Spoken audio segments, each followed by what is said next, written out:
now. 11 and 12 haven't been used very much, at least not since the beginning of the day. So hopefully, it looks like is bringing everything into the right, and just basically bringing the break point in on the slicker pattern. Comes up light, leaves the bucket. Now, something to keep in mind here. We didn't use 11 and 12 in the first round. We did use it in round 2, and then it hasn't been used since. So Right. there's not a lot of games on this pair. So that could provide to be a little tricky maybe for the players, and it's going to be interesting who can make the best adjustments the quickest, because we're going to see some transition here. Right. There's going to be a transition, but it's also going to play, right now they've got a mindset of how the lanes are playing based on the previous matches. And now there has to be sort of a quick reset going onto a lane that's playing a little bit fresher. And I forgot to definitely want to thank Tim Stephers for all of his contributions to this tournament. He's been a great asset and promoter of the event. I want to thank him too as well. And really the first chink in the armor, maybe from Kyle. And at that point in time, you just got to shake that one off. Yeah, I just think he got a bad read. I think the speed was a little bit quicker than he wanted, given the way the pattern is right now. I saw him throw a couple of shots on 11. Not a whole lot different than what he has been playing, and threw pretty good flush shots. So let's see if he comes back here. I did talk to a few players, like Brady Collip, about Kyle to learn a little bit more about him, and many said that he's probably a top 10 collegiate player right now. So when somebody says that, yeah, he's been pretty successful. Right. Lindenwood is very, very strong.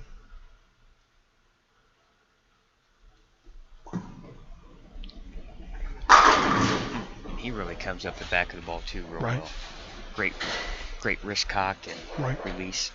He leaves a solid 10-pin. That's what we're teaching players now is the load unload. That just transfers so much of the swing energy into the ball, and you get that really strong roll, a lot of revs, but you're not coming around the ball so much that you lose control of your swing line. Pretty good pitch there. He just needs to be a good spare shooter here. Doesn't want to get himself down too early.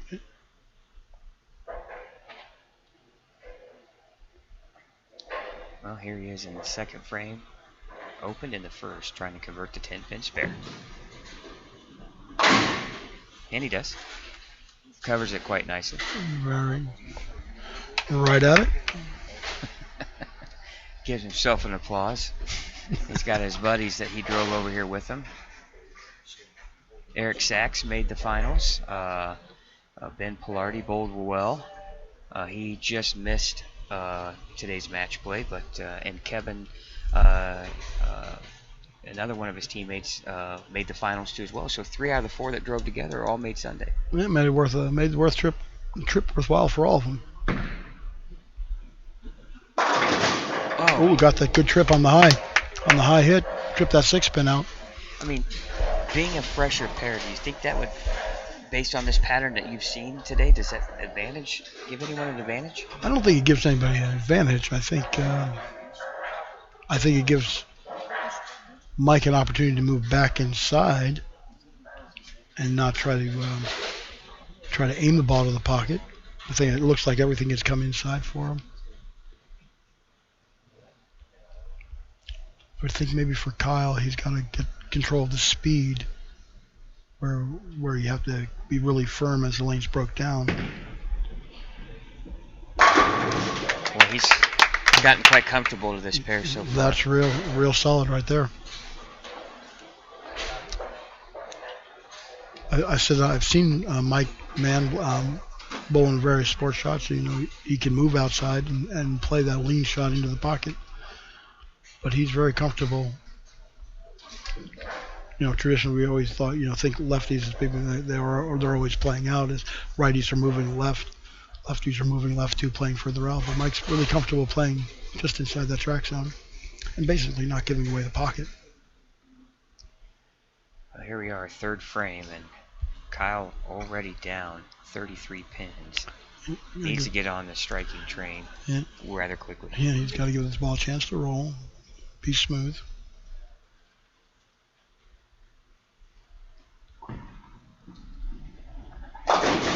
come up late again. Oh, almost rolls the 2-pin. But he has now left the bucket, a light 2, and left a solid 10-pin on the left lane. So he's got to try to figure out that right lane rather Yeah, he's quickly. not dialed in quite yet. It looks like he's getting he's got what we would say a tight down lane reaction right now on the right lane. That's where I think maybe just a little bit softer on the speed will give it a chance to read that mid lane a little bit better, face up. Or you can make a little bump to the right and see if there's a friction zone for him.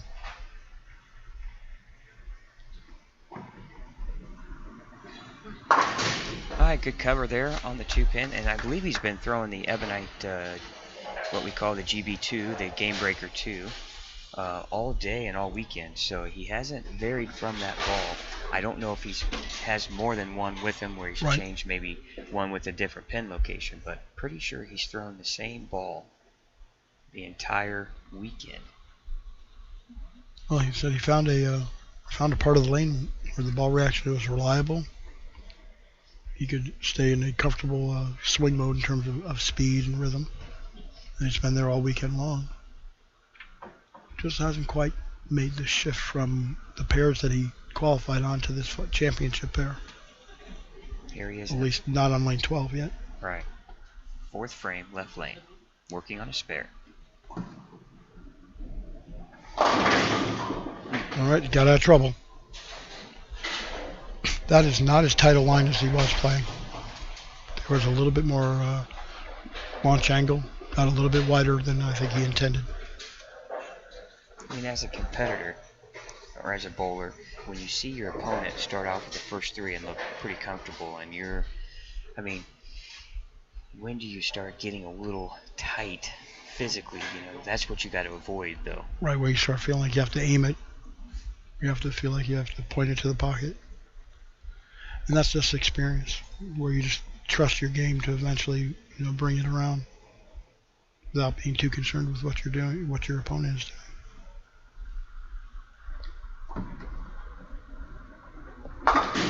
Well, good cover. And I never trusted myself on this pattern to shoot those single pin spares like that cross lane. I went straight at it with plastic. Right. Most of the guys have been. They've been trying to take the pattern out of the spare shooting. But he's got a lot of confidence in the way the ball is rolling off. And it's just a matter of just changing the line a little bit. Let's see if Mike can stick one in here again.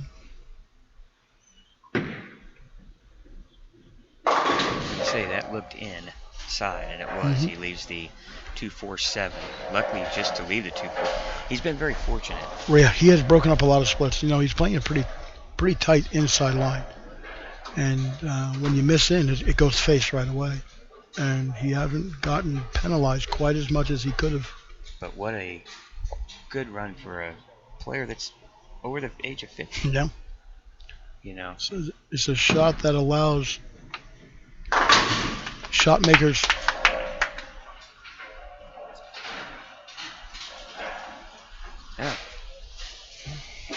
maybe we'll have to see what ball actually I believe it looks like Mike Mann, I can't think what he's throwing, a storm ball, I'm pretty sure. We'll have to get an idea of maybe what Sherman's throwing. I thought he was throwing the GB2, but we could be wrong there. He might be throwing the pitch black from Storm. Yep. Another high. So he could be throwing your thing. Yeah, he could be, yeah. A lot of people have had great control with the urethane. You could hear that one come off Mike's hand. A little double dribble bump, which means he didn't project. Whenever he projects, he gets a nice long extension through the shot. And this is true of bowlers across the board who have been scoring well. Can hit the pocket. Yeah. Well, he avoids the chop there. Tough spare. Yes, it is. Good spare there. The half bucket. Now, Kyle's got to think, okay, maybe sometimes in league when, your team you're bowling against, they have 6 or 7, 8 strikes, 4 or 5 of them have doubles, and a couple of them have 3 baggers. You just try to you know, kind of hold the storm, so to Right. speak. You know, weather the storm, they say, and you know, if they strike out, then tip your cap to them. Right. But Not a whole lot. You got to. You just got to believe that eventually you're going to start putting some stuff together, and you're going to be able to make up the difference. You got to assume your opponent is not going to strike forever. absolutely. And if he does, you tip your cap. Yeah, like, well, it wasn't my day to win. Fifth frame He's here got to for get a Kyle. roll. He's got to get a read. Nope, didn't shake it off the wall. The 7-pin is shaking. Now see, Zach Weidman had the same issues Yep. with 9 and 10 with the urethane. And he couldn't quite get it to finish hard enough to where he could trip out a few of the corners. Unlike the higher flaring equipment, reactive resin will create a bit of a snowplow effect. It will push the oil off the end of the pattern. And so, if you're following a lot of other people's... Now we learned that he is throwing a pitch black.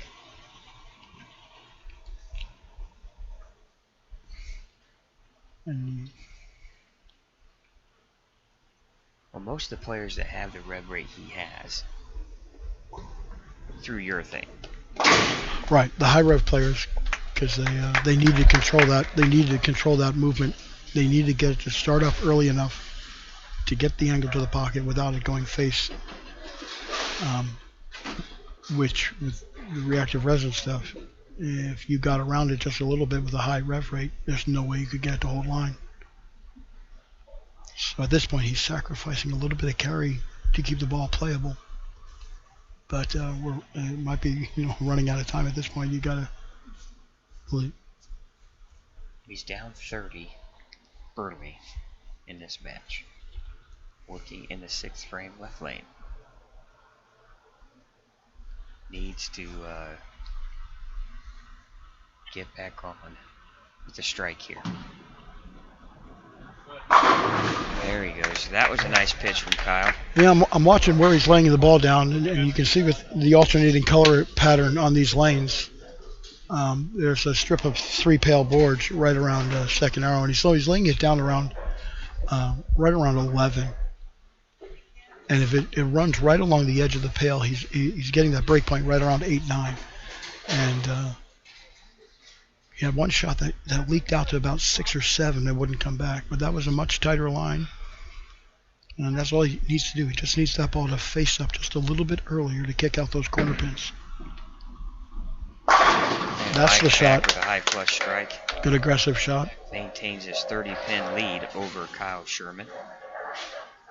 I'm not sure how many number 1 seeds have ever run the table, but I don't have that history information in front of me. So were they qualified first and went all the way through? Yeah, Vinny Atria would be one that would come to mind possibly. Yeah, I know, because there was one year that Vinny shot like 740 something when there was 3-game qualifying, because you've changed the format, and I'm pretty sure that was the year he may have won. Gary Ness was the number 1 qualifier because he beat me in the round of 32. I remember. Solid 7. I made the round of 32, and he just steamrolled me. And then that was the 99 or no, 2008. Or no. No, 2007. No, it was very early. Really early. Well, he won in 2000 or 99, 1999, and he won in 2007. It would have been the 99 one then. Because I know that on the show, that was the first show you'd asked me to do. The comment was, that at least I lost to the eventual tournament winner. So it's really hard to do that, to have that look all day long against every opponent on every pair of lanes, to make a run to be the number 1 qualifier and actually win the tournament. That's a tough thing to do. Well, here's Kyle Sherman now in the 7th frame right lane, working on a strike, and he could really use a double right here. Yeah, he hasn't quite figured this lane out.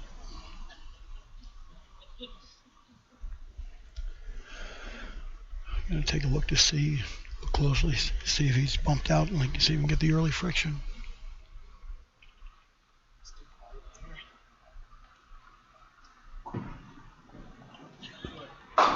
He didn't like it off the hand. Nope. It was in. And it's a Greek church and big trouble. Yep, that was a bit of a pull shot there. It was one of those where you come up a little light, and you figure, well, I'll try to fit it in. And then suddenly it reads, it's off the end of the pattern, it goes face.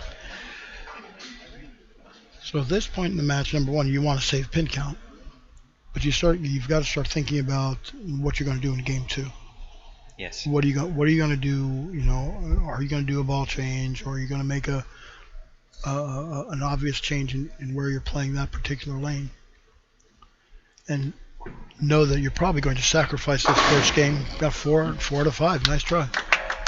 So you start thinking that, well, I may not win this match, but I got to get myself in a position where I can win game 2 and game 3. Yeah. And right now he just does not have a good look on 12 on that part of the lane.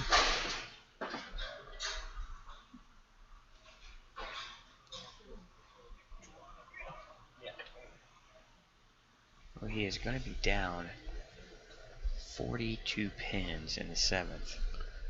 And I think right now, if I'm him, I'm just trying to get lined up for game 2. Right.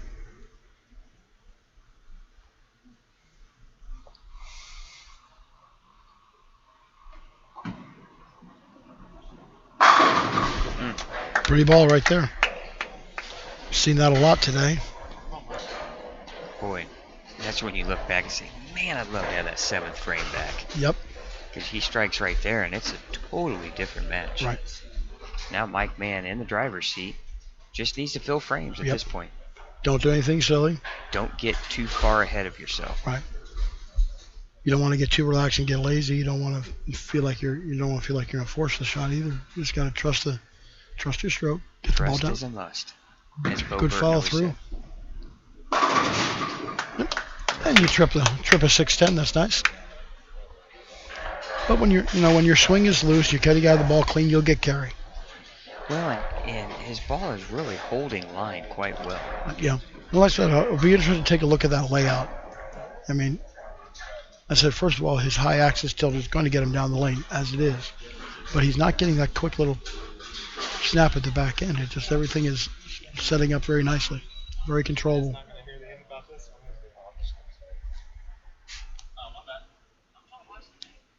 Well, here's Mike in the 9th frame working on a strike. Got a potential 240 out there. Great pitch. Great shot there.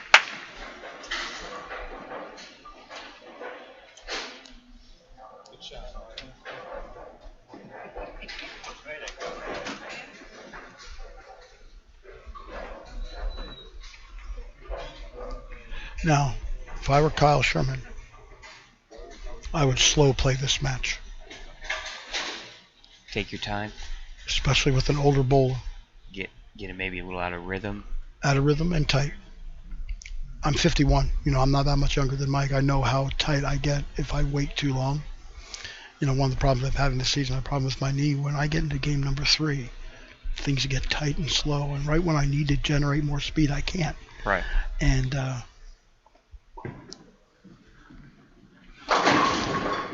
Mike seems, Mike's got a really lean athletic build to him. So, and I don't know if he has any physical issues, but still, as you get a little bit older, if you can't keep a certain pace of play, it's really easy for things to get tightened up. Question for you that I would have. Okay, he's throwing a pitch black urethane ball. Okay, he's struggling getting it to face up. At what point in this game should you? Okay, I'm going to pull out and just see what a reactive resin ball that maybe isn't. I would have done it on that last shot actually, but he just struck on that. Oh, it came in light and he tripped the 2-pin. See, then he gets one out and it leaves a flat 10. Right. At what point do you think, okay, I'm just going to try, at least see what kind of reaction I get? Yeah, right about the time that, probably somewhere in the 8th and 9th frame. The game is... That's pretty much over, right? Right. And even if you don't like it, at least you say, okay, I tried it, I don't like it, I'll just go back and I'll change my strategy with the ball that I have. But if you never pull another ball out of your bag, you'll always be like, I wonder if. And you don't want to have any wonder ifs.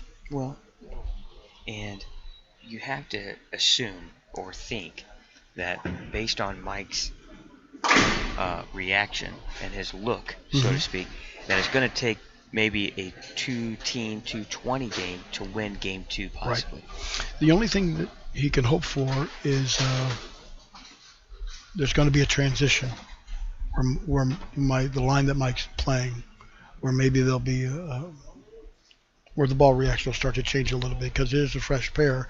It's only been bowled on once. It's not purely fresh, so it may go into a transition zone. But Mike's left-handed, so there's not as many lefties burning up, so it's still relatively fresh on the left side. So you got to start thinking that, yeah, my opponent's got a good look, and he probably is going to have that good look for at least another game.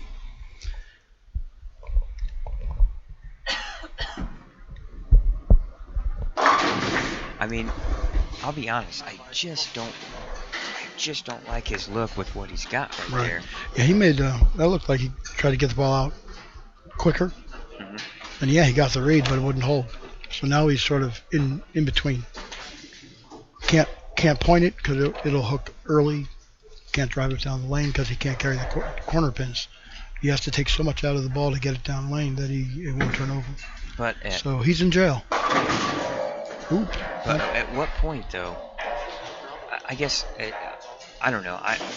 If I know I can't win the match, wouldn't you just want to? I would think as a bowler, you just want to know what something else does, Yep. Because I'm not sure, and maybe I'm wrong. We'll find out here shortly. I just don't think I see, based on how he threw. He didn't throw it that bad. I just don't see how he has a 210, 220 look with that ball. But now, you can't try another ball, first ball, in the second game. You should have tried that 8th, 9th, and 10th frame. Unless his equipment options are so radically different than what he's got. He already just knows that his other options are not going to work.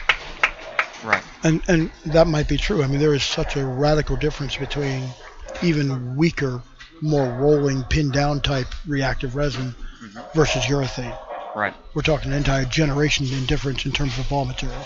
Right. Well, first game goes to Mike Mann, 222 to 180, I believe. And Kyle Sherman now needs to win game 2 to force a third and final match. As we talked earlier, we were talking about Kyle's reaction. I just don't know if it's good enough to get to 220. Now, Kyle's a really good bowler, a top collegiate player, so we'll see what kind of adjustments maybe he makes on the lane. Mm-hmm. So a lot at stake here, 2,000 for first, 1,200 for second, and we'll see what Kyle can do, and can Mike maintain the scoring pace. So here we are getting ready for match number 2. The other option is Kyle is maybe a little bit of a release change where he can get the ball to get just a little bit more axis rotation, so it'll face up for him without doing so without losing ball speed, so that it doesn't bust through the nose.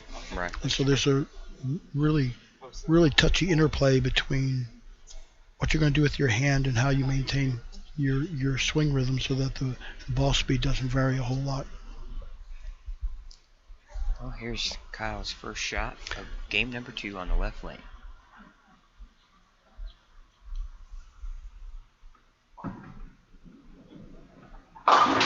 That is distinctively further right than the last couple of shots he's played on 12. Comes up high and leaves the 3, 6, 9, 10. Not an easy spare. And here's maybe the situation, Doug, that he's thinking. This ball has gotten me here.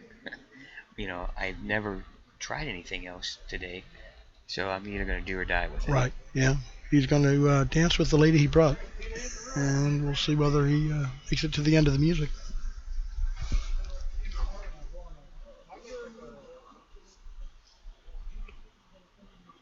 Well, here's a tough spare conversion.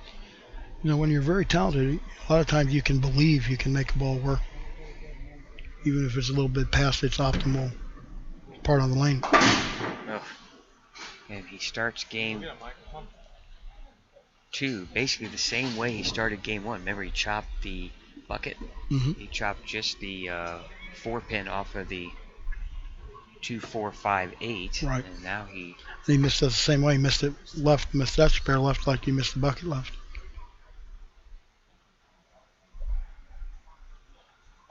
I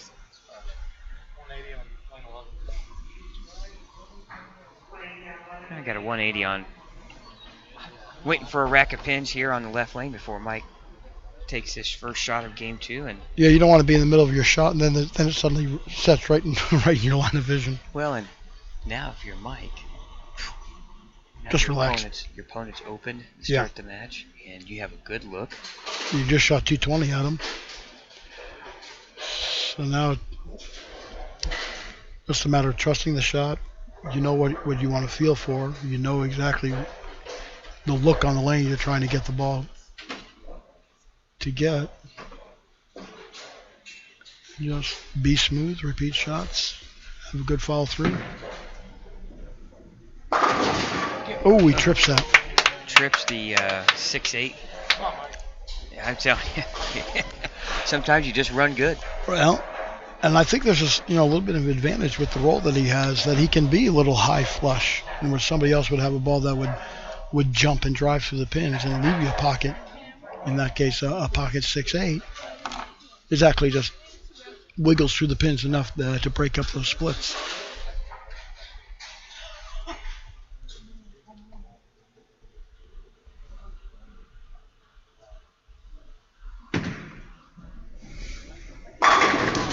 Comes up high flush, and he is setting the tone right now. It's like it's like he's telling Sherman right now. He's like, I've got to look. I'm going to keep on pounding it. Either you find something, or this day is done. Yes. Oh. Again. You must be short a pin. Yeah. Boy, and if you're Mike, you don't want anything to happen to this pair, and you have to move it. Because that's what happens if we have a mechanical failure. And it looks like he's re-racking lane 12 in the back, so we must have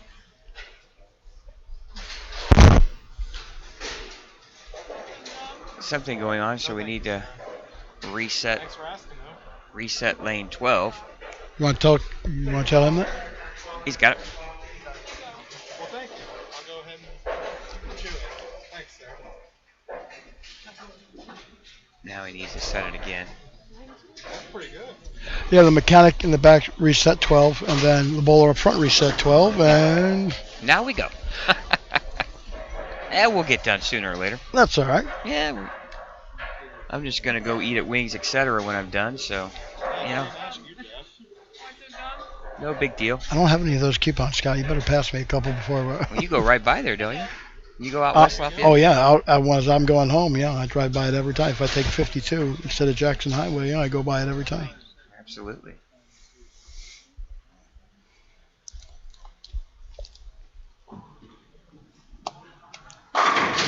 Oh, get it. Oh, it did. Messenger head pin comes flying across, takes out the 10. The old bird dog, they call that. Yeah, he made a move even further right. So when he made the move right, he caught early friction and went face. So he made a move even further right to get the break point further right. This is a big shot. I think from this camera angle especially, we're going to be able to look right down his swing line and see exactly where he's setting the ball down. Well, and this is a big shot for him. Yes. He's got to get himself in a position where he feels like he can win this match and force a third game.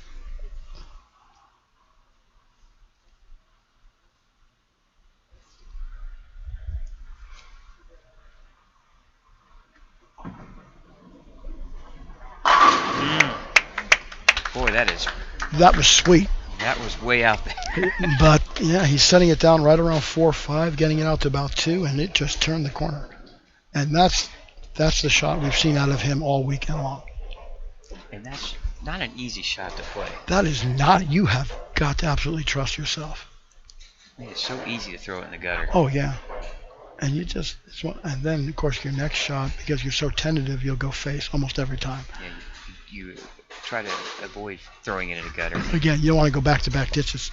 He's got such a good break. Any comments on that, Joe? So, sometimes things just go your way. I'm just saying, he's running good right now. Yeah, I And mean, if you're Kyle, what do you do? You gotta hope that if you're Kyle, you gotta think, okay, one's gonna go my way. right. Yeah, eventually he's just going to get that big split that gives you a second chance. But when your good shots strike and your bad shots strike, you're like, you just got to ride that train. Absolutely. Here he is, front three in the fourth frame, left lane. That looks good. That's all right. Justice.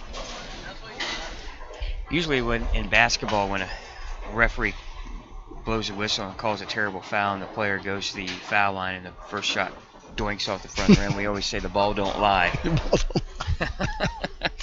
You just never get those. So. And that's what makes bowling sometimes such a frustrating game.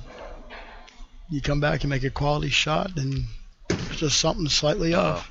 Okay. Boy, he is. He is flirting it. He's living life on the edge. Literally. And physically. Yeah. All right, now Kyle Sherman's got to regroup here. And like you said, maybe a good idea, take your time. You know? He just absolutely threw a gorgeous shot there, so that's got to be a confidence builder.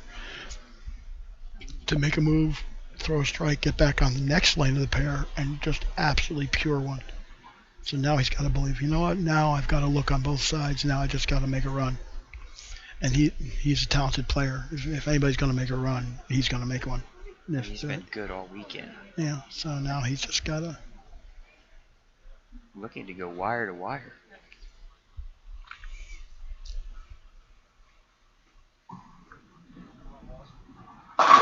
Oh, and he trips the four. Well, there's a little bit of justice, a little bit of karma there. He's probably thinking, I finally get one. Yep, finally got one to go his way. Well, now that's makes things a slightly... He can cut this lead down just to 12 pins here with the strike. Actually, he can cut it to 2 with the strike in the fifth. Lost of 21 pins for Mike Mann with that spare. Great adjustment, though, by Kyle here. Yep. After the first frame open.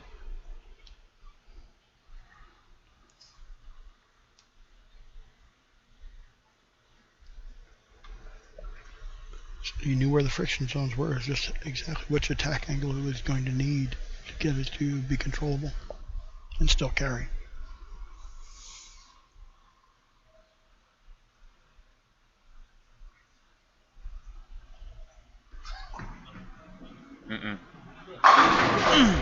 Boy, that looked like it was so close to the edge. Wow, what a shot. Well, on this lane condition pattern, or this lane pattern for this type of lane, there's a pale strip of board that's on the fourth board. And I know this because this is exactly the same pattern that we have at Purdue Lane, so I've been seeing those for a long time. So he is setting the ball basically down on 3 or 4, and it's just riding 3 all the way to the pocket. So high risk, high reward shot. Well, doesn't phase Mike much. If you're a good player, it's really not high risk. Yeah. I mean, if you can throw a ball from 10 to 10, you can throw it from 6 to 6, you can throw it from 2 to 2. It's all straight lines. And if you've got a swing that good and you have that kind of experience, you don't ever see the gutter, you just see your line. And so you just throw your line. But like you just said, Mike's not phased. He's an experienced bowler, bowls tournaments all the time. So he's used to having opponents throw some strikes at him, and he knows what he needs to do to play his own game plan. So, well, strike in the fifth, working in the sixth frame on the left lane. His first really bad shot in a while. Yeah, that one sort of twirled off the hand a little bit. Didn't quite have the same roll off the back end. It just shows you that he doesn't have a lot of room out there. It also shows you how good he's been throwing it the last 8 or 9 shots. He's gotten a couple of breaks. We'll admit that. Yeah. But that was more of a release mistake than a swing mistake, I think. And tough spare conversion. Tough to get the bucket. Oh, he got it. Split it. Got the 5 and the 6 to split out. Threw it right between them. Now, if somehow Kyle wins this game, it's going to be real interesting to see maybe the pressure swing back into Mike's side of the fence. Well, yeah, because Momentum would shift. right, because Kyle's had a great look all weekend long, and now he has found that look again, and so you got to start thinking that he's not going to miss a whole lot. Here he is in the 6th frame, right lane, working on a 4-bagger, looking to take the lead in this match.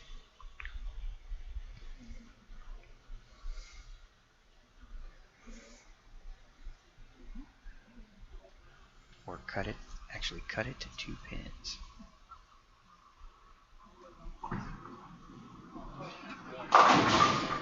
Comes up light and leaves the 2-5, I believe. Yeah, you can see the way he was gesturing. He missed that release. He just sort of feathered that one a little bit. Didn't quite get quite a heavy roll as he wanted on it. Well, still a nice run. Converts to spare. It's only a 4-pin game. And we've got a good match here. I know where you're going. So now you just need to make the spare, convert it, and then try to get right back on.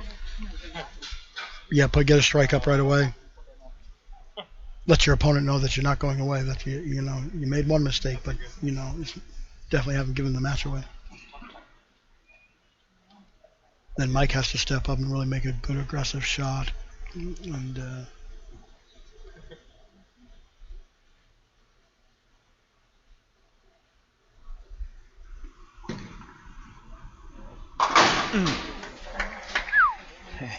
whistle on that one. Yeah, that was close. That was another one that was just tailing away left, and he almost sliced the 2-pin in front of the 5.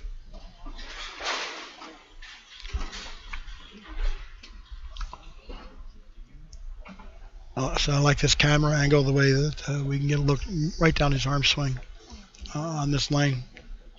And you can see just how up the edge of the lane he is playing.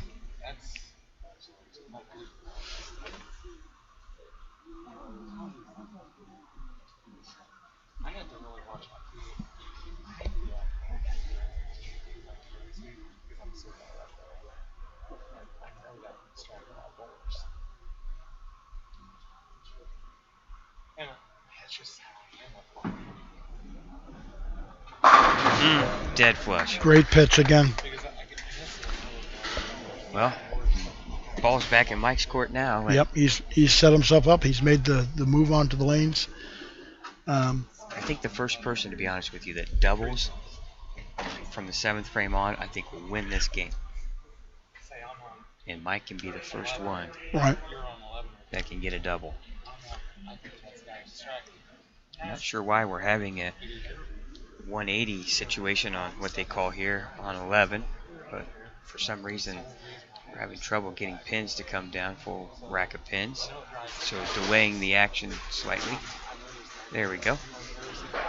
Now Mike will take his shot here in the 7th frame, working on a spare. He left the bucket in the 6th. Yeah, and he came up high, I believe, and got a fortunate. Yeah, he tripped. He got that fortunate trip. This is all about working through the back of the ball. Comes up high again. Leaves the 2-4. And this is another difficult spare. We had another one easily choppable. You give it too much room and it doesn't come up and get to 2-pin, or you get it too high. Yeah, I wonder. I don't know if he's going to shoot this more cross lane or more straight at it. He's going straight at it.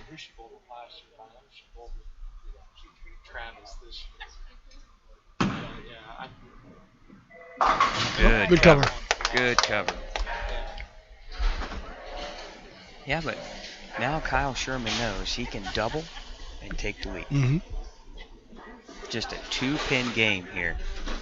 Yeah, Mike needs to find his rhythm again. Somewhere he's just got a little push-pull going on.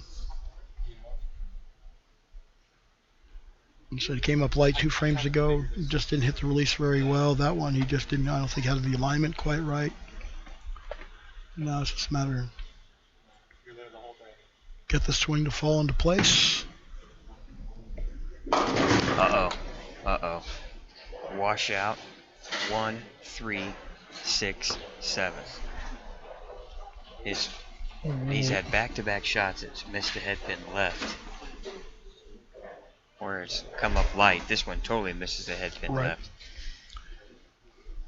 I'm not convinced it's I'm not convinced it's all lane transition at this point. I don't think either one of those shots were as clean and firm off the hand as he would like. Oh, great shot. Wow. That's such a heartbreaker to do that, because you know you're such a small fraction of an inch off from making that spare. Look how quickly Kyle gets up on the approach. You know, years ago I was reading things. Dick Weber used to do that. As soon as his opponent would miss, he would jump up there and go bang bang, throw 2 strikes in a row. Just really rush the pace and really make the opponent feel the pressure right away as soon as there was an open. Well, but get them back up as quick as you can too. Right. So let's see if Kyle can really take control of this match here. Well, working on a strike in the 7th, 8th frame right lane. He trails 1 game to nothing.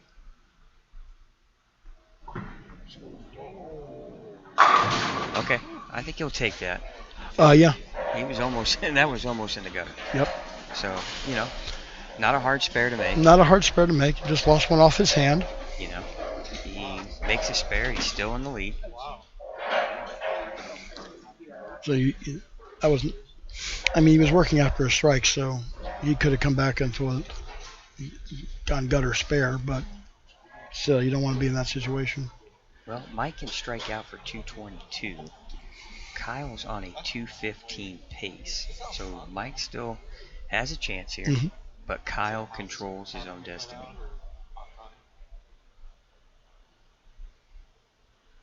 He's got a max game of 235, I think, if he makes this spare and strikes out. Yep. Okay. There you go. All right. You know he would have loved to have had that. Yeah, didn't take advantage of the opportunity to just about shut his opponent out. Well, you get that double right after your opponent opens, and then that arm swing magically loosens up even more. Yep. And there you go. Now he's just in a position now where he needs to be the one filling frames and force Mike to double. Right.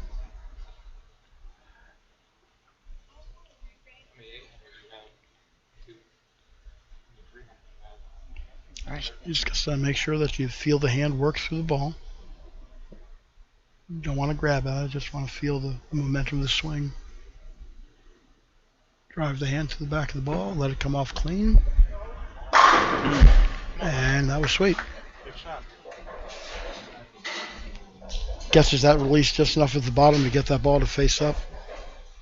Said from that angle, you're going to carry. You'd think I'd be good at that line, being a left-hander, with not a lot of revs. More what they would call a tweener. Mm-hmm.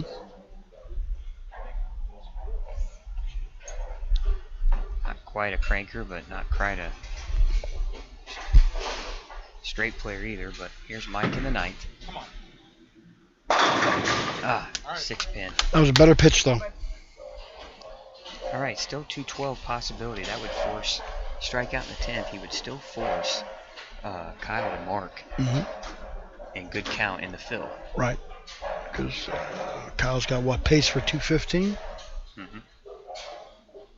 I'm still very impressed with the adjustments he's made, because you and I both were questioning whether or not he was making the right decision, keeping that ball. But he's made some subtle moves on the lane and with his feet to get to the right spot. Yep.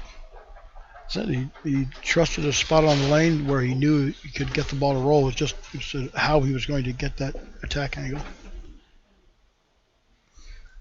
And not a lot of players, play 5-6 and say, guess what? I'm going to move him further right. And I'm going to play, 4-3 or 4-2. Just couldn't get it. Well, 2 really good pitches. They didn't carry. but But you got to figure out, still lined up. still lined up. And I mean, mechanically, that had got to have felt better than the couple shots he had made. Looks like we're going to go down to a game 3. Yes, it is. I guess from a live stream standpoint, you can't beat that. Yep. Drama, Yep. excitement, Yep. nerves. You got it all, right? You got it. And a lot of cash. And a lot of money on the line. $800 difference between first and second.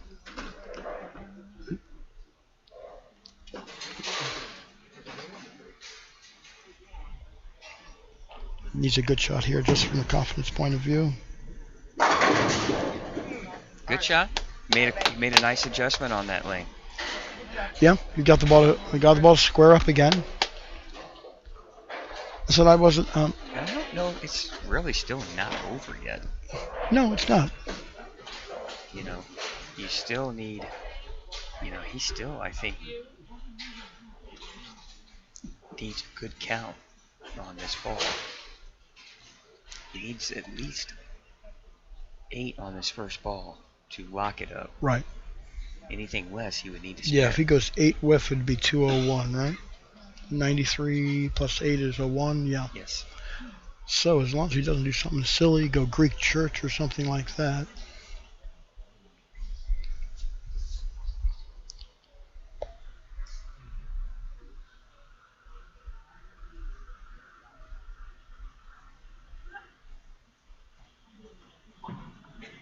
That's in. That's enough. That's it. Yep, that's all I needed. Yeah, you're He did not want to. You could tell that was I'm not going to throw this in the gutter. right. You didn't want a Del Ballot shot where you had the match in hand and then you throw one away. So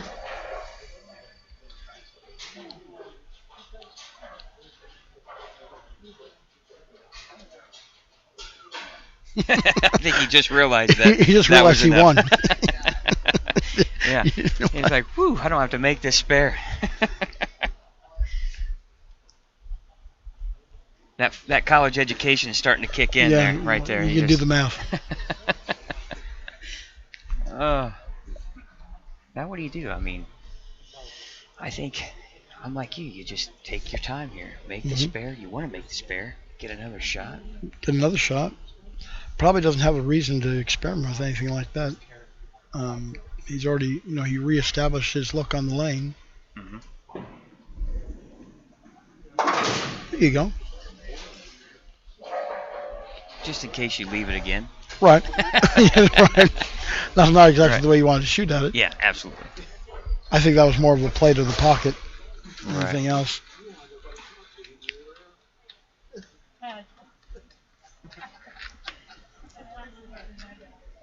Now you just slow play it. You take your time.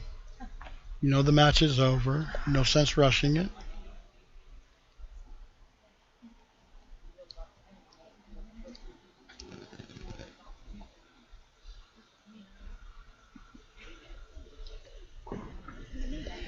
Okay, so Kyle Sherman is going to finish with a 213. He defeats Mike Manns who shot a 200. So we go into the third and final game. We're all squared at 1 game apiece. Scott Gilmore, Doug Weedman here joining you for the 18th edition of the Ebonite Lafayette Open, powered by SavageBowling.com. And I want to thank our sponsors, Ebonite. Want to thank Bama Benton, Smith Heating and Cooling, Dexter Shoes, Wings, etc., Landmark Lanes, Awards Unlimited for the beautiful trophy, and Tim Seifers, who has been a big part of promoting and contributing to this tournament as well. So all of this work this weekend Comes down to 1 game. comes down to 1 game. And both players have got to look. Yes. Mike threw 2 good shots there. Didn't carry the corner pins, but threw 2 good shots to get back online again. Kyle's made that big move outside. As long as he's good with the speed, he's got to look, pointing it off there, to playing 4-2 shots. So if everybody makes good shots, should be an interesting finish here. All right, here we go. First shot. Game number 3. Title on the line. And he comes up high flush. Good adjustment there from Mike. Remember, in the middle of that game, he went bucket washout and unfortunately wrapped the head pin around this 7 to miss it. And then he's come back with 3 good shots in a row on that lane. Yep. He didn't carry the first 2 in the 10th, but at least he's come back and made some good shots. Yeah, he may have made a slight move on the lane, but I think it's mostly just being solid and getting the hand to hit the release the way he wanted to. So I'm not convinced there's a big transition going on his part of the lane. As Kyle's getting ready to take his first shot on the right lane, an idea of what you think it's going to take to win this game? I'm thinking 2 teams. I think you catch a double, maybe, and then lose a little bit of count, catch a double again. But 2 teams, maybe low 220s. I don't think it's going to be a shootout. I think both players are lined up, but I just think the shot's tough enough that you're not going to I don't think they're going to put together a big string of 6 or 7 in a row. And there's $2,000 up for grabs in the title. Yeah, that's going to weigh on them a little bit. Will it be the young gun collegiate bowler or the savvy senior veteran? Lefties and righties, everything's a complete complete dichotomy right now. And so they no both got similarities whatsoever. No, Urethane, resin. What else can we do? Boy, that looked real good off his hand. Well, he made that bigger move, and he got that part of the zone where he could be aggressive without feeling like he's flirting with danger. He's throwing the ball with a lot of confidence now. Take aside Kyle starting with a double. Who has the advantage in your mind? I think Kyle has the advantage. I believe after losing the first game and looking totally lost, I think he's got the advantage in the sense of really feeling like he's got a good look on the lane. Mike comes up high, leaving the 2-4. I think when you have a player like Mike who started well and then he's sort of lost it a little bit, and the other player is going on the upswing. Right. I think the player on the upswing, riding that high, I think has the advantage mentally. Well, I don't know if Stephanie is listening to the live stream, but those cookies are pretty good. Chad's enjoying her chocolate chip cookies that she made as Mike converts to spare. And so are quite a few other people. I'll have to admit I've had a couple. I didn't do 5. I just had a couple. Yeah, But it's a good thing we started. I don't quite need 2 hands to count them, but I definitely need more than 1. Well, thank God we took the air because I probably would have had 5. All right. Here we go. Let's get back to bowling here, and Mike on a spare in the 3rd frame, trailing by 10. He's gonna hook early. Well, he gets the Brooklyn strike. Yeah, you can tell every once in a while when he just when he loses that inside look with the swing, where the elbow bounces out just a little bit and he circles the release a little bit. Trying to help it a little bit. Yeah, it's not going to get down lane. Well, and we always, as we said earlier, and Bo Burton said it a million times on ABC TV, trust is a must. Yep. You have to visualize. This is what I did last time, and just repeat that shot and trust it. Right. Now, can Kyle trust his look? Right. Playing the deep or the far right outside edge. I think Mike has lost his feel a little bit for where the swing is going to be and how he's going to work through the back of the ball. But so Kyle's gotten it back. And boy, this is the statement shot right here. Yeah, the chance to put your opponent down by 20 in only 2 frames.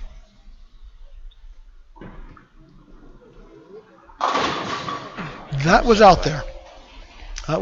Missed the break point by a board. And when you're playing 2 board, you don't have a lot of room out there. Man, that could so close be the 2-8-10 there too. Yes. Fortunate just to leave the 2-8. Yeah, especially with the urethane ball reaction.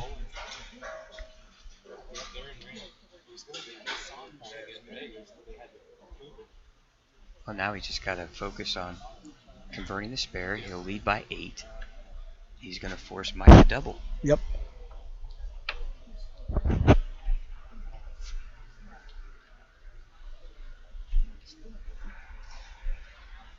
We haven't seen too many missed makeables, on the telecast today. The play especially been very good. A bucket here and there, washouts, but the really obvious makeables. I haven't seen people throw away too many pins. There you go, good cover of the double wood. Yeah, you're right about that. We've watched a lot of games in which, single pin miss just is a killer. Right. You know, and to get this far, you've had to make. Obviously, they've struck a lot, but you've had to make all your makeables. Your single pin, your 2-pin combinations that aren't very difficult. So you have to make those because you're just not going to strike at will. Right. That's the thing. There's just not enough ability to string strikes together on this pattern, where you could just mindlessly throw away pins with open frames. All right, Kyle Sherman in the fourth frame working on a spare. Leading by 8 pins. Final match. Title on the line. Oh, and he comes up just a bit high and trips the 4-9 out. Wow. Well, maybe he's running good now. Right, that's right. Scales have turned a little bit. One thing that we will do at the conclusion of our telecast, we'll make sure we get an interview with the winner, and we'll have the trophy presentation shortly after the conclusion of this match. But we're a lot of bowling left so far. Fourth frame for Mike Mann. He has a strike working in the third right lane. Better shot. Double to take a 2-pin lead. Yeah, I just, I looked around the monitor just to see a better look at the extension from the side of the swing. And like for him, it's so much about how he's going to project and how he's going to get the swing to drive the ball down the lane, and not get around it early or feather the release at all. And that was a pretty sweet swing right there. And results showed it. Let's see if we can do it one more time. Well, fifth frame. Double working. Nope. Again, he just didn't trust it on that lane. Yep. Dug in. When the body angle changed a little bit, shoulders closed up, didn't quite get it down the lane. Well, he knew how important that shot was. Sorry. So here we go. Just the 4-pin. Should be an easy spare. Yep. I mean, he missed, but, he stayed out of trouble. Uh-oh. Well, yep. No, I wasn't worried. No, neither was I. I don't know why I said that. All right, now Kyle Sherman now has a chance to regain the lead. Yes. This could be one of those back and forth type matches. Right now, he only trails by 1. Yeah, he's +9 to +8. Double here will get him to roughly +18, give or take. Take a 9-pin lead with a strike here in the 5th.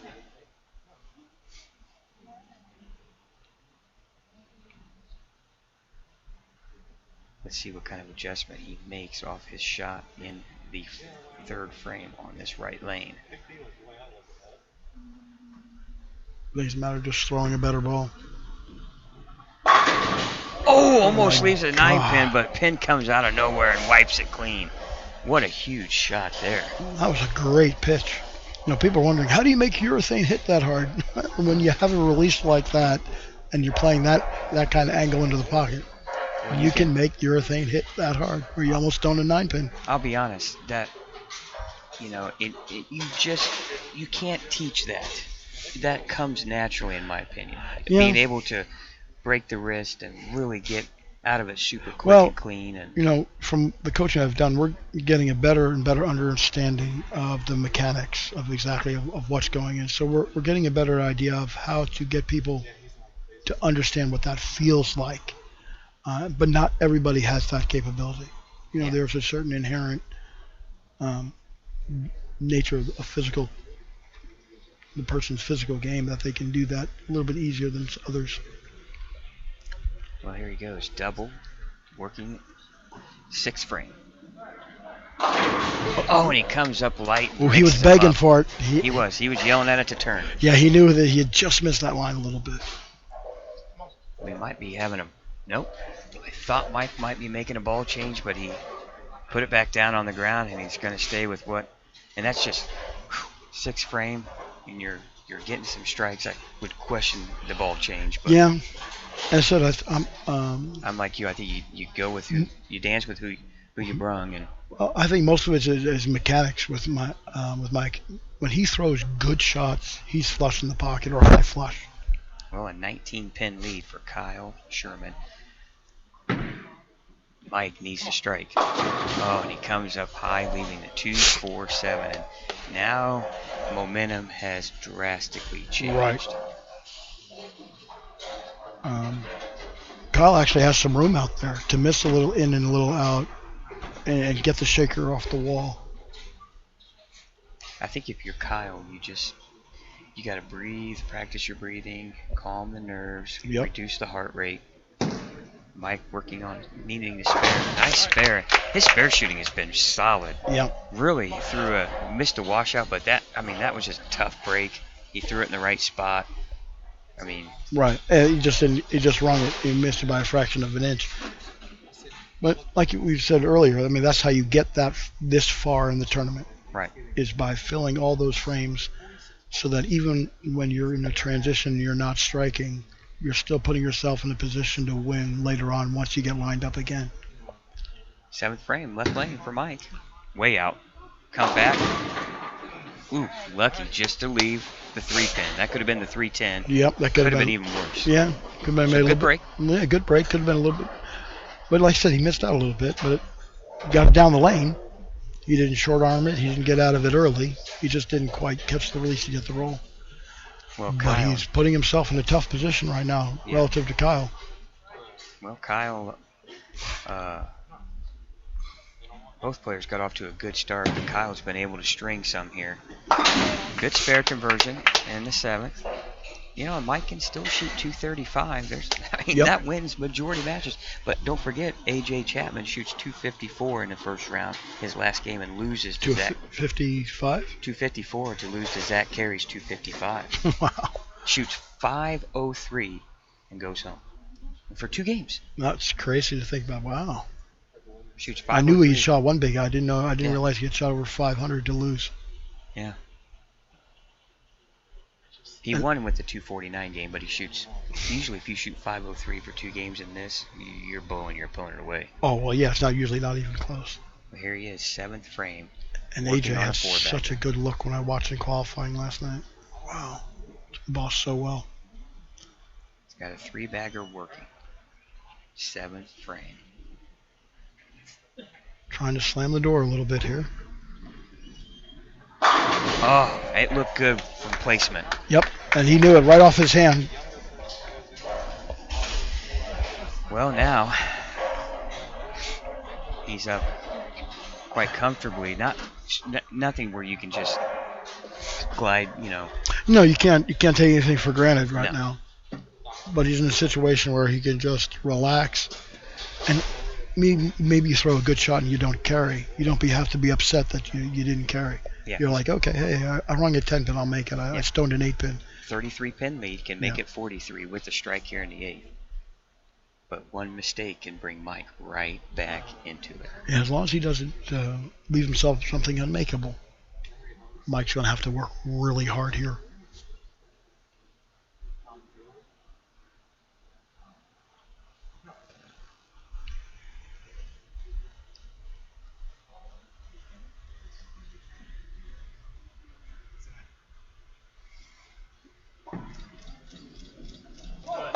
Oh, wow, what a shot. I think you said whoa. Yeah. Well, regardless of who you root for, right, you have to appreciate what he's doing. Yeah, he's said from early in that second game when he made that move to just to find another part of the lane, and he has thrown a lot of good shots since then. I thought he had no chance after game 1. Yeah, he was just He was in jail. He couldn't swing it. He couldn't point it. There we go. Mike gets a strike in the eighth. It's far from over. No, we're not. Kyle can strike out for a 278. He's on a 250 pace. Yeah. But one Just mistake, to make a liar, I thought 220 would win. one mistake can make a difference. But Mike Mann can still shoot 235. But he's in a must-strike situation. Yes, he's got to keep on applying the pressure and hope that his opponent. You'd have to think 235. No way that loses. You wouldn't think. No, not in the championship round. Not at all.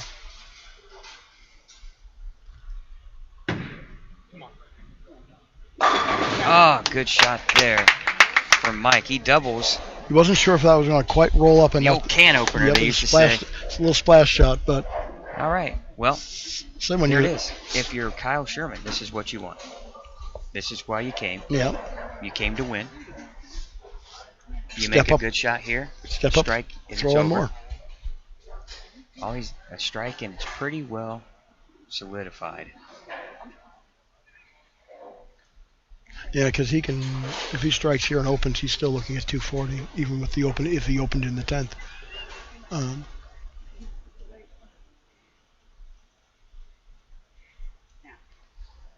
Just got to stay within yourself.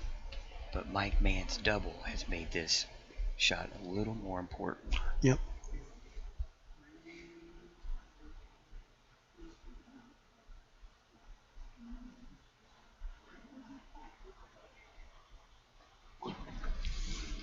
Looks outside. Oh, okay. All He's right. fortunate just to leave the two pin. That ball looked like it was right. Yep.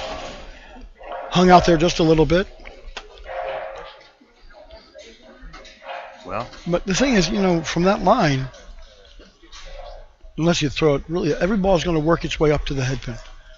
And so, right now he just needs to mark in the 9th and the 10th frame. Right now that would put 207. 247 if he spares. Or spare would be 247. Mike's got what, 230? 235. 235 best, yeah. So avoid any line. So right now he's keeping Right now, just every make the ball in spare. play. He's Yeah. making every simple spare. And I'm not sure what lane is better for him right now either. I think he's lined up obviously on both. Yeah. But I just have a gut feeling though that he is glad that he's finishing on the left lane. But we'll see.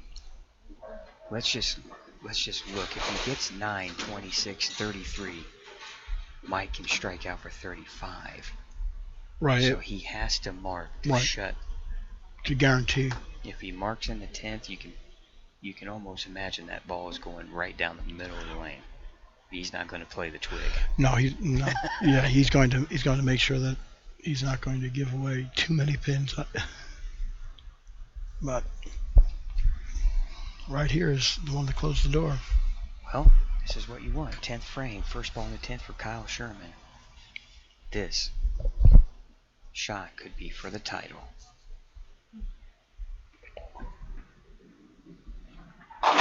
And that's going to be the winning shot from Kyle Sherman. Excellent comeback after that first match. Yes. The first game of the match.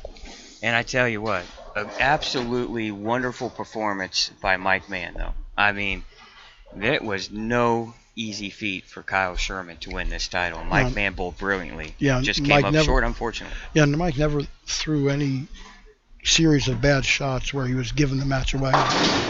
At every point in every game, Kyle had to work to win.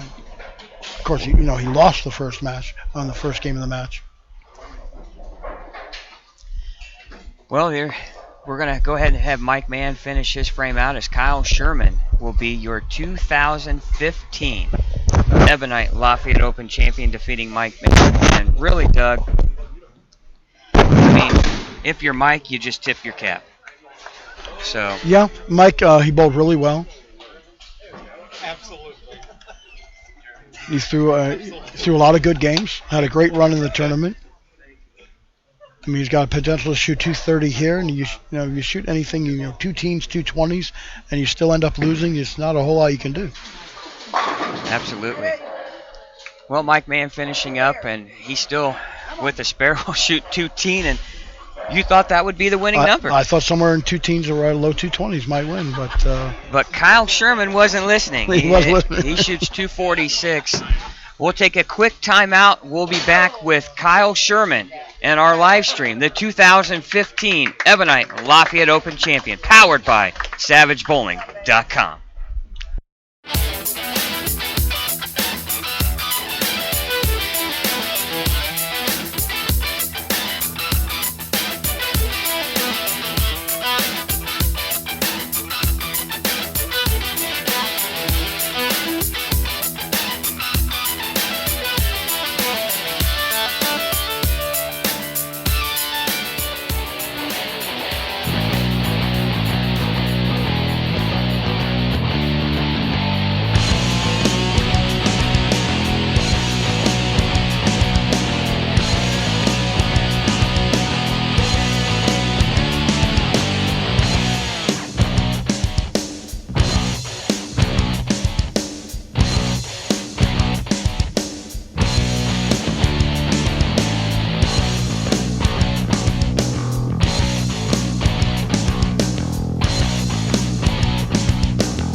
All right, welcome back to the broadcast for the 18th Ebonite Lafayette Open, our 2015 tournament, and a different champion this year.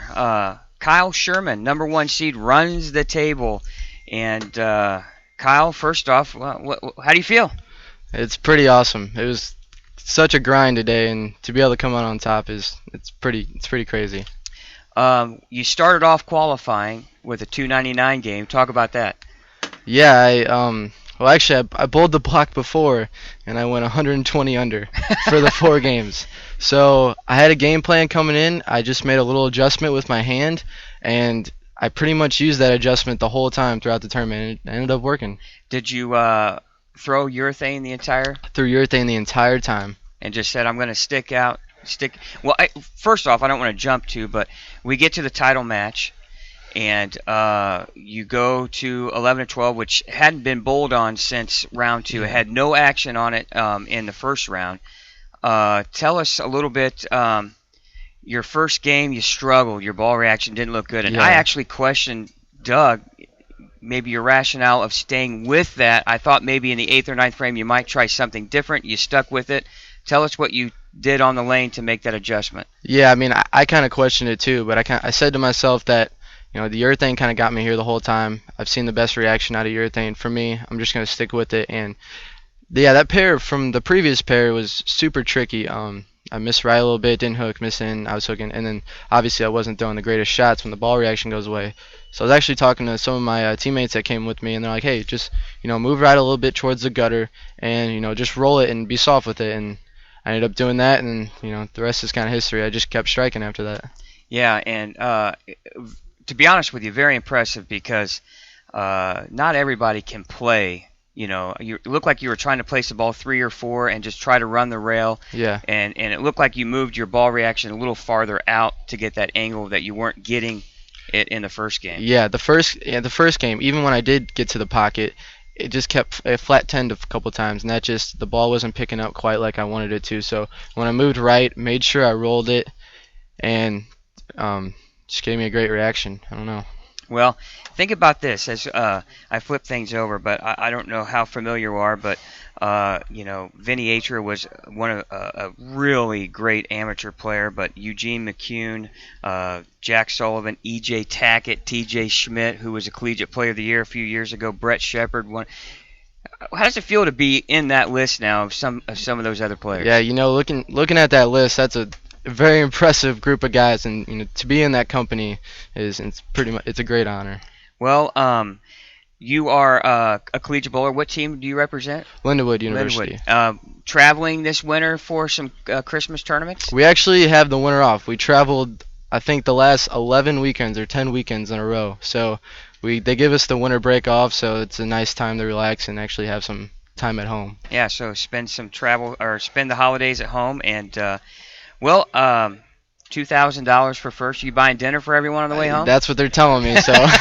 Where are we going? Are we going somewhere nice? I guess it's going to be their choice. All right. Well, your winner for the 2015 Ebonite Lafayette Open, Mr. Kyle Sherman. And Kyle, thanks. We're going to maybe see you to defend. No one's ever defended this title. Do you think you have a chance to come back? If I can come back, I'll be here. Now, are you doubt. a senior in senior? Yeah. Senior school last year? It goes by fast, doesn't it? Oh my God, it's crazy. Well, I know. I bowled 4 years and it went by in a blur. So, Kyle, thanks a lot. Congratulations on the win. Thank you. It was a great Safe tournament. travels. Happy holidays. Well, that'll wrap things up for our tournament edition.